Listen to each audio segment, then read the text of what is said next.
I'm not ready.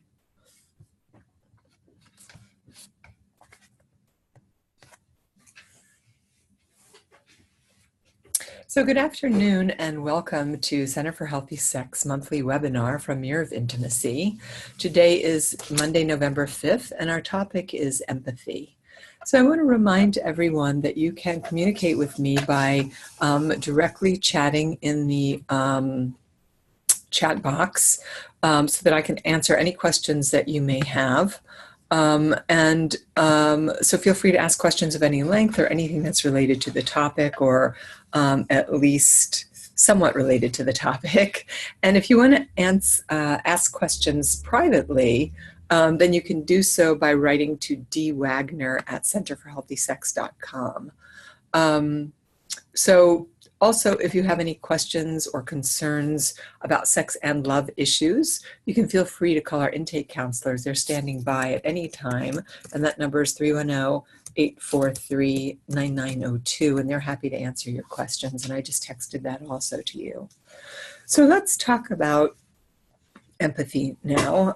I think it's a topic we can't talk enough about, especially in the time we're living in, where it seems to be that we are sort of less humane and struggling more and more to fight for resources and seem to be less unkind than we have been in a long time. But our quotation today is from Henry Nguyen, and he says, when we honestly ask ourselves which person in our lives means the most to us, we often find that it is those who, instead of giving advice, solutions, or cures, have chosen rather to share our pain and touch our wounds with a warm and tender hand. And isn't that what we're all always looking for anyway?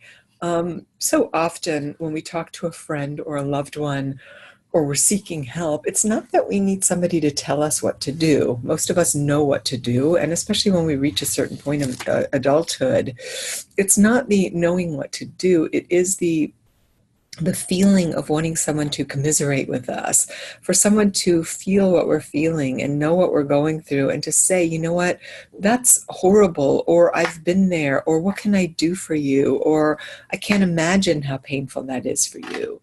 Like some reflection that we are really being touched by them. So it's through this empathic communication, which is really a nonverbal communication on the most part, that we can perceive and share the emotional reality of another person. And it happens in the moment, and we know it when it's happening. We see this in the mother-infant dyad all the time, where the mother is exquisitely attuned to the infant's every single need, not by way of words, because there are no words there, but by way of this nonverbal body-to-body, eyeball-to-eyeball, soul-to-soul connection, where the other is just simply anticipated based on what we're feeling. And this is a type of bearing witness that is essential to the human condition. If we could fix our problems in a vacuum, we would just sit at home and talk to ourselves and we would be fine. And sometimes that's not so bad, but usually we need another human being to reflect back to us what they're hearing, what they're feeling, what they're seeing. This helps to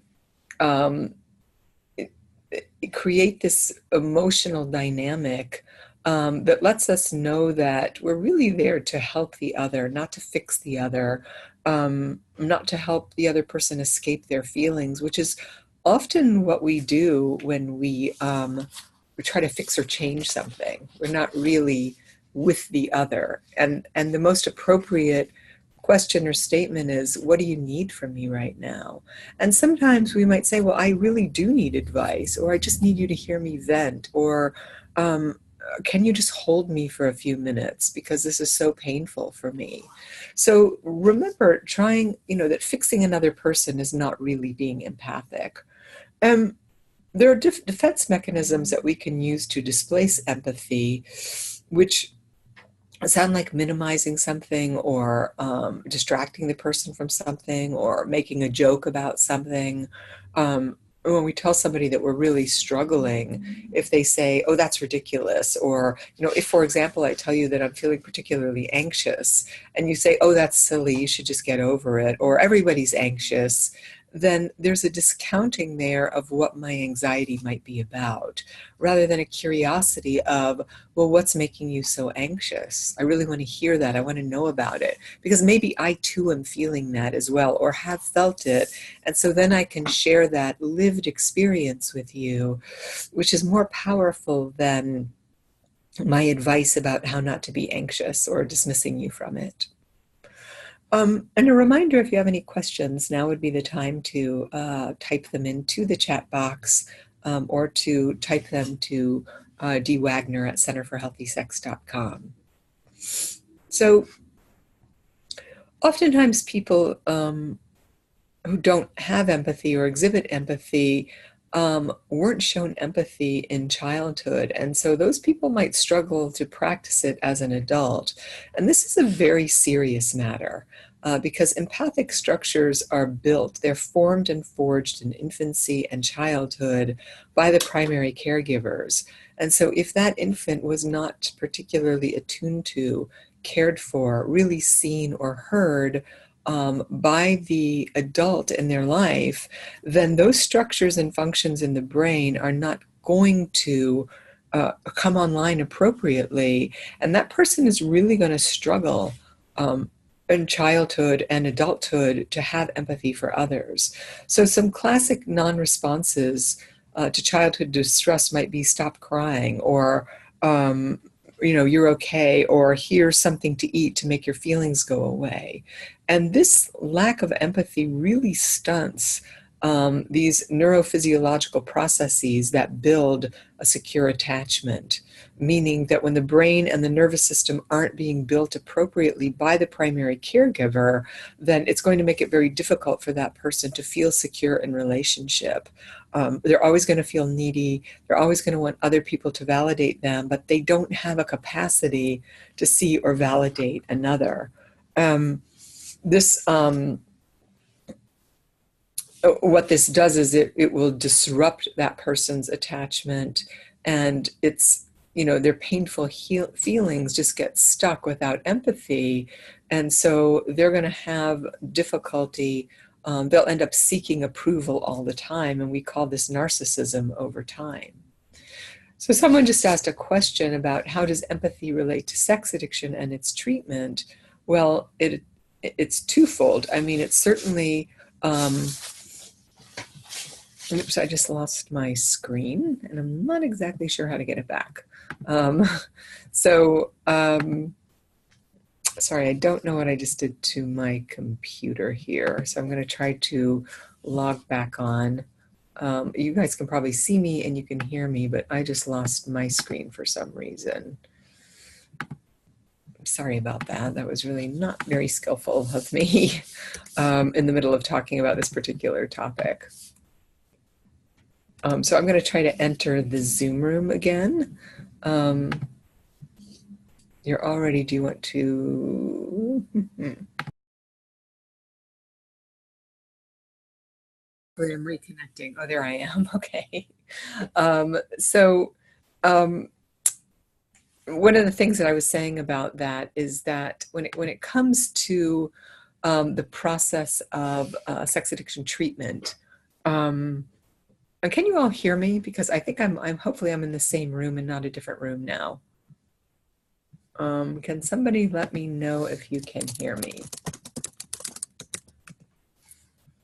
Okay, yes, we are. All right, sorry about that. So when it comes to sex addiction treatment, it's crucial that the therapist be empathic to the person that's struggling with addiction, regardless of the kind of addiction that it is. And so that is where empathy comes into play. And what helps people, learn to become more empathic is when we have somebody empathic sitting opposite us. So it's not just a cognitive learning, it's a visceral learning that we start to experience within ourselves because the other is empathic.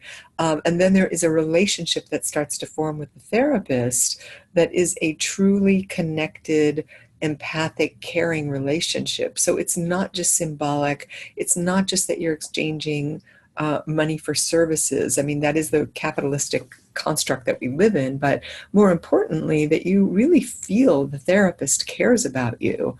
And that feeling that the therapist cares about you will help you start to feel for others. So that's where it's important from the therapy side. And it's crucial that the addict, whatever kind of addiction, again, the person is struggling with, learns to be empathic for other people. And sometimes that can also start with self-compassion. Just the simple experience of starting to care about myself, to love myself, to be kind to myself, to stop all the negative messages in my own head where I am, beating myself or brutalizing myself or talking mean to myself. All of that creates great problems in terms of feeling empathy and being empathic to another. So I don't know if that answers your question. And in treatment, of course, I think what people see and what they experience when they're in 12-step meetings is that people actually genuinely do care about them, and they do feel for them, and they do feel empathic for them. And likewise, the people in programs start to be feeling that for other people too. So there is a circular giving and receiving of empathy, whether it's in therapy, whether it's in a love relationship, or whether it's in a 12-step meeting. These are processes that start to awaken when we give and receive, especially when we didn't get the receipt when we were children. So a crucial tool for being in relationship is having self-empathy or self-compassion, especially if it's with a parent or it's with a spouse. So if we block our capacity for empathy for ourselves or compassion for ourselves, then we're going to be limited in our ability to empathize with other people. And so self-empathy is sort of a clever way of talking about self-compassion in this particular entry. I use self-empathy because we're talking about empathy. But when you think about compassion for yourself, it aligns greatly that when we stop talking down to ourselves, other people will stop talking down to us. Mostly because we won't tolerate it anymore. We'll say, it's not okay for you to talk to me that way. And then we are going to start to be empathic with others because it lets us see into others. There's a clever little ditty that's been around for a long time that says the word empathy really stands to like intimacy. It's about being able to see into my own self. And when I can see into my own self, then I can be kind to myself and I can stop being invisible. And that's what happens when we're unkind to ourselves. We become invisible to the world, and the world treats us the way we treat ourselves. So you can just check in with yourself at any moment during a conversation or a situation you're in and notice, wow, this is really challenging for me right now, or I'm triggered, or I'm actually feeling a little bit joy in this moment. So in whatever tone that's true for you, but notice what's happening and then notice what's going on with you and how you're treating yourself. And that is the beginning of how to be more self-empathic or self-compassionate. So does anybody have any questions about that? Let's see, somebody's writing, and it's not just painful feelings that get stuck without the healing connection of empathy. Success may also have rarely received empathy, approval, but not empathy. Can you please elaborate on this? How do you show empathy with success? So this is in the daily writing today in Mirror of Intimacy. So success, it's one thing to get, constant approval. It's another thing to get empathy. approval can actually lead to a form of narcissism where it's all about how good I am and great I am, and I've got a parent telling me I'm terrific every 2 minutes without there being any real substance there. But maybe I'm not doing so well. I mean, there are many kids who say, my teachers ignored me because I was smart, so they didn't think I need attention. Or there was a problem child in the household, and so I became the good and perfect kid because I didn't want my parents to have any more stress about my sibling that was problematic.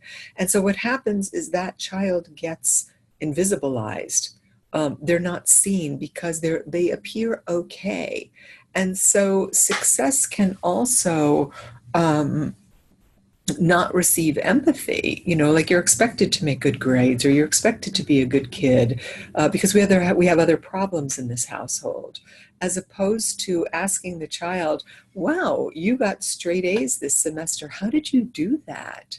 What does it say about you? What did you have to sacrifice? I know that you didn't get to go to maybe a Halloween party or this thing or the other thing. And I know we talked about it maybe, but what's it like for you that you get these great grades, but you also maybe don't have as many friends as you would like to have, or you miss out on things? And that's a real empathic question for the child, so that they hear that the parent sees that, yeah, I'm really sacrificing a lot for these grades, even though maybe I love school and I'm doing a really good job. And that will translate into adulthood also, that people that maybe are workaholics or they're never enough, they never do enough, they never get enough accolades, because nobody's really checking in with them to see how they are doing as a human being, not, with their intellect. So hopefully that answers that question also. So is there any other questions about this particular part of the topic? So if someone says if they are struggling to be emotionally available to their spouse, can they change? And I would say yes, if you want to change, you have to take the focus off of yourself all the time. It's easy if a spouse is angry or agitated or complaining about something to just kind of roll our eyes and say, oh, I'm so sick of that, or I'm so sick of hearing about that, instead of wondering what is really going on with him or her. How can I be more empathic for why that's so difficult for this person, even though they may be looping in the same problem over and over again, and every bone in my body is thinking, just get over it, will you? Just move on. That is not a compassionate place of being. That starts to get blaming and shaming and creating resentments, and also contempt for the person, as opposed to sitting down with them and saying, you know what, I see how hard you struggle every day with being able to make that happen. And I'm so sorry that you struggle that hard. Is there anything I can do? Or it makes me feel sad for you, or I wish I could do something to help you change. So that would be a more empathic response to a spouse or a parent or a child than some of the short reactionary things that we end up expressing that don't really help the relationship at all. So one of the ways to be more empathic is to reflect back to our partners what we're hearing without inserting our own feelings. So if your partner is agitated and they're annoying you, you might say something like, wow, it seems like you're really aggravated and you're having a hard time this afternoon. And they might say, yeah, I am having a hard time. Thanks for noticing. Or they might say something really condescending or upsetting. And that is not grounds then to get into an argument or a power struggle. It's just about saying, yeah, I see that you're really agitated and you're upset and you're pissed off. And is there anything at all you need from me? Is there any way I can help you? Because I feel bad that you're having such a hard time. And obviously there's nothing I can do to change it or fix it. And I'm not offering that. I'm just acknowledging that that person is having a really bad day. And that will oftentimes melt the other person's upset or defenses. They may say, you know what, thank you, I appreciate that. Or they might just scowl and go on their way. But at least you're not contributing to the problem by, throwing some barb into the mix. And that is a fine line between being empathic and also compassionate for yourself because you're in that energy, versus caretaking and codependent, which is trying to fix the person or alleviate the struggle or make them better or run behind them in some way. So it's not that. It's about having boundaries, recognizing the other person's struggle or peril, and then moving away from it. You make an offering, they either say yes or no, and then you move away. That's all you can do. Someone asked, how much does intuition relate to empathy? Is what I intuit during a conversation or argument real? I think they are related, but they are different things. Because intuition is something that pops up in our head. It's a very strong sense that we have in the body. And if I'm in a conversation with somebody, if I'm in an argument, it's harder, because a real argument, when we're heated, has us in an altered state of consciousness. We're not really in a stable state of consciousness at that point. It's altered, and our reality is altered, and so is the person's. But if we're in a conversation that's maybe even agitating, and you intuit something's going on, like you have a sense that the person is not really being honest with you about what they're angry about. They're saying, no, I'm not angry at you because you left your car in the driveway and you took off with the keys and I was stuck here all day. That's not really what I'm angry about. Then I think it's important to say, my sense is that you really are angry about that, but you're also angry because you feel like I'm irresponsible. And that's what we're not talking about, is my irresponsibility. Then you're really naming the problem, and you're also simultaneously owning your part in it. So you're saying, let's just get real here. It's not the car, it's that I was irresponsible, and I want to talk about that. And so that, in that regard, what you're intuiting during the argument is real. And so it's important to name that and to be honest about it. And then you can have empathy for yourself, or compassion, by saying, you know what, I am irresponsible, and there's something I need to do to work on that because I really want to get better at that. I don't know why I keep doing this over and over again. So there's a solution that's being offered, but I'm not hammering myself for saying I'm an idiot and I'm irresponsible and I'm a loser and blah, blah, blah. It's just simply owning what's true, speaking that truth, being compassionate, and then asking your partner to have some empathy for you also, because you didn't learn these skills when you were a child, and that you're going to make a commitment to set reminders or do whatever you have to do. And so, yes, the easy way to trust that feeling of intuition is by practicing following through on it when you hear it. Because it can happen in the smallest ways. One of the best examples I can think of is one that happens to me all the time, which is I might be leaving in the evening and I hear a little voice that says, take a sweater or take a jacket. And then I'm like, no, it's, right now it's 70 degrees, so I'll be fine. Or even 75 or 80. And then I forget that, the temperature is dropping 20 degrees at night. And then I get out and it's 9 o'clock at night and I think, oh, I should have brought that sweater. So practice acting on that voice when you hear it over and over and over again, and you'll get much better at trusting your intuition.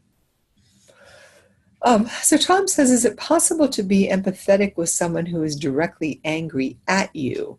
How does one maintain empathy while someone is attacking you?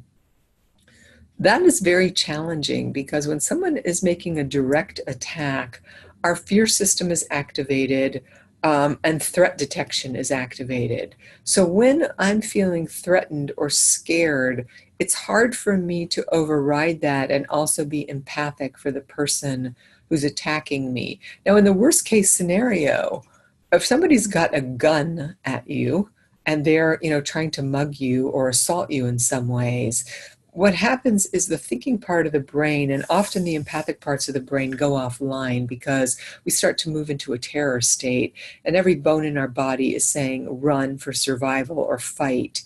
So at that point, all bets are off. But if it's in an average domestic argument, if there's a way you can breathe and kind of keep your wits about you, which is really your prefrontal cortex, and look at the person from a place of being a little removed and saying, I'm not going to take this personally. He or she is yelling at me right now. I know that this is kind of ridiculous because they're blowing this out of proportion. So I'm not going to get involved in the he said, she said here. In fact, I'm going to really pay attention to why this is so upsetting to him or her.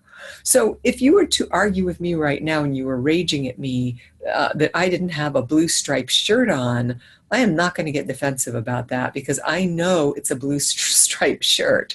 I know it. I've seen it. I put it on today. I bought it. I've worn it a number of times. I know what it is. So rather than arguing with you about it, I'm going to try to move into empathy and think, wow, what is going on with Tom in this case that he is so adamant about the fact that I don't have a blue striped shirt on? He must really be having a hard day, or he's scared, or somehow this shirt reminds him of something that somebody did to him once in his life. So I'm going to let him get all of his upset, hurt, and anger out. And then I'm going to say to him, wow, I can see how upset you are at me. What is really going on with you right now? You seem so scared, or you seem like I've hurt your feelings in a profound way. What can I do to help you with that? That, of course, takes, a lot of skill, and it takes a reminder that you're not taking the data that's coming at you personally. Zarina says, my question is, how do you practice self-empathy and empathy with another person who just does not respect or cares for me, but I still care for that person? Well, I would say that you're probably not really practicing self-compassion if you are in relationship with that person. Because if that person is that toxic, that they don't respect or care for you, then it's very difficult to be in relationship with them close up. You can have empathy from there afar and say, wow, that person was really distorted. They've got a lot of issues that they're not working on and they don't see. And so I'm going to love them from a distance and care about them, but I'm not going to be in relationship or close proximity with them. You're right, she is suffering and I have compassion for her, but she is destructive and has no empathy towards me. I want to be compassionate towards myself and her, but not sacrifice my own life for her sake. How do you balance that? And I think the only way to balance that is that you can't be in relationship with that person. You can be in relationship with them from a distance. So maybe you talk to them once a year or twice a year, but I certainly wouldn't be in that person's presence and in their company with any regularity. And because anything that you do is really going to fall on deaf ears. They're not going to see that you are really there to care for them. They're going to see it as a hostile move towards them. So I would say that the best thing to do is to keep a distance, unfortunately. Someone says, is there any way to know if someone is faking empathy? Well, yes, because there's such a thing as cognitive empathy. And cognitive empathy is if you and I don't know each other very well. Let's say I walk into my dentist's office and you're the receptionist, and I see you every 4 to 6 months when I have my teeth cleaned, and that's the only time I have contact with you. And I say to you, hi, Joe, how are you? And you say, I'm fine, but my dog died this week. And I would say, oh, I'm so sorry. That's cognitive empathy. Now, it's not fake. I mean, I really am sorry. It's the socially appropriate thing to say. I happen to love animals and creatures, and I know that when people have animals, they're like family members. So it's very painful when they die. Now, if Joe is my best friend and I'm going through the process of his dog dying and his dog dies and I'm there with Joe and he's in tears, I'm going to be in tears with him because I'm deeply feeling Joe's loss. And that is what we call affective empathy. I'm actually in an experience with you. I'm feeling with you and for you. And so there's a deeper emotional connection. If somebody's really faking empathy, then you can tell that, they don't really care very much. And they're just saying what they're saying because they know they're supposed to. Not even in the example I gave, which I said is socially appropriate. But, if someone said, well, my dog died and I didn't really care about them, I might say, well, that's too bad. Sorry about that, and move on. That's not really even faking it. That's just being perfunctory and not very nice at all, actually. So use your intuition, and more importantly, use your heart, use your felt sense. to see, is this person, is what they're saying really ringing true for me, or does it feel like they're just giving lip service? Cognitive and affective empathy is what Paul is asking. Affective has to do with affect, which has to do with emotion. And affective empathy is the kind of empathy I've been talking about. It's empathy that is felt. It's really read in the brain, between two brains, between two bodies. So we all know when we're feeling felt by another person. We can see it in their eyes, in their smile. We can feel a warmth in our heart. Our whole chest sort of expands and opens up. We actually feel cared for. The other is really just kind words from a stranger. Again, which is, as I said, just a socially appropriate thing to say. So you might want to ask somebody today that's a willing participant, somebody in your emotional sphere or immediate sphere, to tell you about an emotional event from the day, or simply try to connect with that experience by repeating key phrases, like things that happened to them over and over again. And if the person says, I felt uncomfortable, then simply repeat, you felt uncomfortable, in a similar tone. And observe your capacity for bearing witness without trying to fix or distract the person from that. So whatever there is they're telling you, just simply repeat it back. And again, what's important here is the similar tone. You don't want to do it in a mocking or condescending way. You don't want to do it in a flat way. You want to really be able to mirror back what it is you're hearing to that person, and notice what it feels like to just be there. We hear this term all the time, that we want somebody to be our rock, right? We want people to have our backs. All of that means is that we need somebody who's solid, who's a solid sounding board, who's there for us and not for themselves. So devolving into shame or devolving into my own story about, oh yeah, that happened to me too, starts to become self-centered again.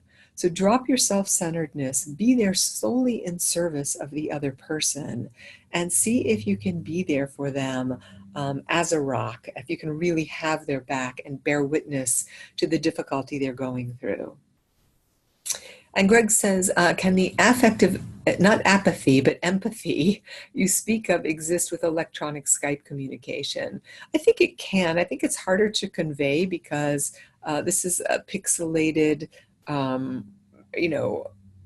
sort of artificial organization in which we're speaking through. And I think it's harder to read the body and the feeling in the body opposite you by way of Skype or FaceTime than it is in person. I mean, in person is completely different than on the phone or via text or email or by any one of these voiceover computer situations. So in person is always best. But certainly you've all been on the phone where maybe you've been in distress, whether you're angry or crying, and the person on the other end really cares about you, and you can hear in their voice that they're really connected with you and they're caring. But there's nothing like eye contact, real direct eye contact, and a feeling sense that the other is with you. That's the most powerful thing. And then someone says, can empathy be exhausted? Is it possible to burn out from overuse and feel less of it when fatigued as a result? And I would say, well, sure. I think that, people in the helping professions, whether they're EMTs or psychotherapists, start to have compassion fatigue. They start to feel burnt out from giving too much. And oftentimes they're burned out from giving too much because they're not receiving enough in their own lives. So I've rarely felt this feeling like, oh, I just don't have any more empathy to give. I may feel like it's hard for me to listen to people talk at the end of a day, when I've been talking myself all day long. But this feeling that my heart gets worn out or I just can't, muster any care for anybody ever again is rare. But that usually means that I need a vacation. Or again, I need to get a massage or have somebody take care of me. So make sure that if you're a caring professional, that you're refilling your own tank all the time. Otherwise, you will suffer from compassion fatigue. And someone says, are you familiar with David Snarch's Antisocial Empathy from his latest book, Brain Talk? I am not. I'm well acquainted with Snarch's work, but I've not read that book. So antisocial empathy, I think it's a curious phrase, and he's very good with phraseology. But antisocial people don't feel empathy, and in fact, they will use it as a manipulation to get what they want and need. So I would call that cognitive empathy. And it's being used for nefarious purposes because really there are only two types of empathy, as I stated. One is cognitive, it's left brain, it's linear, it's logical, it's knowing the right thing to say in the right circumstance. And the other is affective, it's coming from the right hemisphere of the brain, it's read down into the body. Antisocial people, true sociopaths, don't feel empathy for others. And so they will feign it, they will figure it out. And that's why historically it's been thought that antisocial people should not be in therapy, because all therapy does is teach antisocial people how to be more antisocial. It teaches them how to be more manipulative. They can fake caring for other people, fake really wanting to hear about other people, when really they're just using it for their own devices. So that is my best thinking of that interpretation, not having read the book. So finally, so someone says, is it not getting too far off topic? Can you speak to getting a relationship started from afar? Oh, so maybe that's why you were asking about the Skyping sort of empathy. Well, I guess it's not far afield if you're talking about that. I mean, obviously, getting to know somebody takes a long time. It takes longer than we think it does. And that's because what happens initially is that the novelty is so great that the dopamine is releasing in our brains, creating obsession for the other person, which is nature's way of having us fall in love. But if the love gets too far ahead of the actual relationship, meaning, it's easy to fall in love with someone, it's much harder to put in the time it takes to get to know somebody closely over time. And so it can be fun and exciting on the phone, via text, via FaceTime, but without those in-person experiences, you're really not going to know who this person is. And I'm sure that's arguable for some people, but having been in an 18-year marriage now, I know that we only start to know each other over time because we're changing all the time. I'm changing all the time. I barely know myself on any given day, much less know my partner or assume I know my partner, and how he's changing month to month, year to year, decade to decade. So I would say to just be mindful about the use of Skype, and certainly I want to say that when we are far from the people that we love, things like these voice over computer platforms are just amazing. I mean, there were times, if you remember, where even when people went off to war, all we had were letters, and they would take months and months to get to people. And now we have this immediate connection with somebody. So it's true that though, over Skype, you can see somebody smile, you can hear their laughter, you can see their eyes light up when they see you. That's all real, so I don't want to discount that. But the close and loving connection, the physical touch, obviously is not anything you're going to get, and that is a requirement when you're dating somebody or getting to know somebody. And then someone writes, I understand a psychopath lacks empathy. Is that all that separates them from others, or is there more to it? You don't need to dive into it or anything. I'm just curious if that's the only thing that makes them a psychopath. Well, yes, I would say that's the predominant thing, is this lack of conscious, which we could tie to lack of empathy also, that I don't care about other people at all. I don't have any feelings for other people. I don't feel pain when others suffer.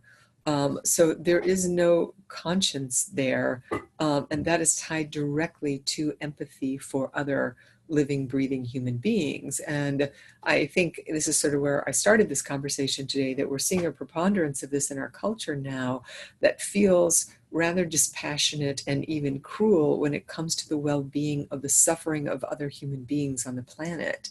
I mean, right now we're seeing horrendous photos of children that are starving to death in Yemen, and how people can look at those images and not feel anything is mind-boggling to me.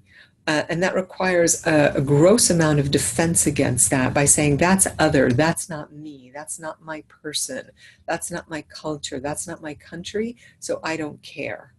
And yet it's just another human being that's suffering. So we can certainly say there are gradations of empathy. There are people who, someone writes, well, someone just said, so what is an empath? Well, an empath is somebody who feels empathy deeply, so much so that it's difficult for them to even walk in the world because they see suffering all around them, as most of us do if we choose to see it, but they can't look the other way. It hits them viscerally, meaning in the body, in the visceral organs, and they feel everything all the time. Those people are hypersensitive. They're often made fun of and told to, grow a thick skin or get over it. But they actually have a gift that many of us don't have. So those are the two extremes, is somebody who is born with extraordinary empathy to the degree that they're in pain by what's happening in the world all the time. And then those who have absolutely no empathy and can kill and murder and be a party to wars and starvation without really caring too much about it, because they're more interested in their own self-aggrandizement and what they can get for their own needs. So if we bring this all around now to sex, because we've covered sociopathy, dating from afar, being empathic during an argument, really, tolerate your own, anxiety, being in what we would call a differentiated stance, holding on to yourself in the face of another person's upset without blaming or shaming them, but really caring about them. Then how do you practice empathy during sex and romance?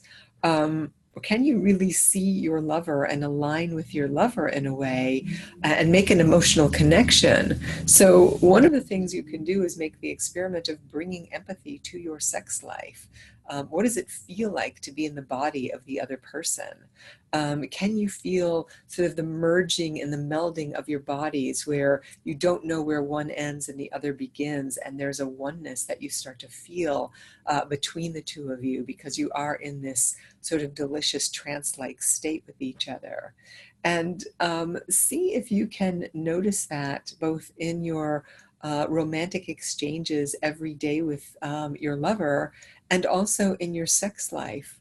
If you can start to feel deeply into the other person and risk losing yourself in those moments, not in a crazy love addicted way, which is, happens in a day-to-day way where love addicts lose themselves in the fantasy of the other, but in reality, really being in reality with the person you're making love with, and see if you can get lost in them. Because that's a phrase we hear in, poetry and writing and romance. But do we really practice? Do we really let go to that extent where we feel lost in the other? That's the thing, certainly, that poetry is made of. And someone writes here, so the less empathy someone has, the closer to sociopathic they are on that spectrum. And I would say yes. And I appreciate that you're saying that it is a spectrum or a continuum. You want to be careful about not running around diagnosing all of your bad dates as psychopaths. They're not. But they may have some antisocial traits. And so you want to be careful. I mean, I think there's even a book that's called Women Who Love Psychopaths or Sociopaths. If you go to Amazon and type in one of those two titles, I'm pretty sure there's a book about that gives you, females at least, some sort of glance at what happens that women choose men like that. And it's often we're choosing them because they are so incredibly charming. That's one of the things that was said about Ted Bundy over and over again, was that he was very charming, but he knew how to charm. He wasn't charming from an alive place inside of him. He knew how to fake that, how to put it on. and women fell for that. So a good reminder is, if it's too good to be true with someone, it is too good to be true. Do not fall for that sort of snow job or that uber charming kind of person, because you could be in relationship with somebody who could be detrimental to you. So that's why it's important to go slowly, to meet people's friends and family, to talk to people around that person, to get to know them, so that you're not falling into, the hands of somebody dangerous. And someone writes, are females naturally more empathic and empathetic than males? I don't know of any study that bears that out, and I don't think that's necessarily true. There are plenty of men who are kind, warm, open-hearted, loving, and have empathy for a good place to test this really is with animals and children.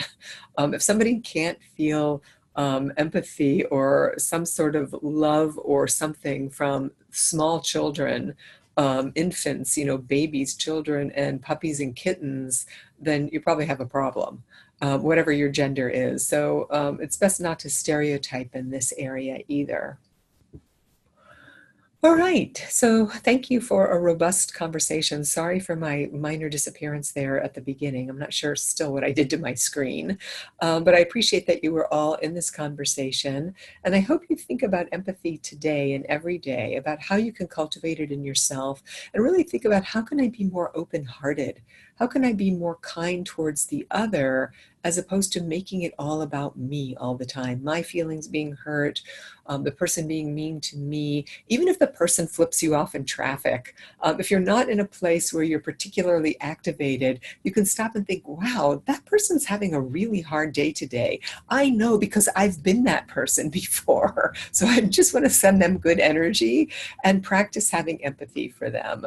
And with that, practice having good boundaries, so you're also not getting bulldozed, and pay attention to that fine line. All right, so I'm sending you all a big open-hearted hug apropos of empathy today, and I hope you have a good month, and I look forward to talking to you again in December. Take care and have a good month.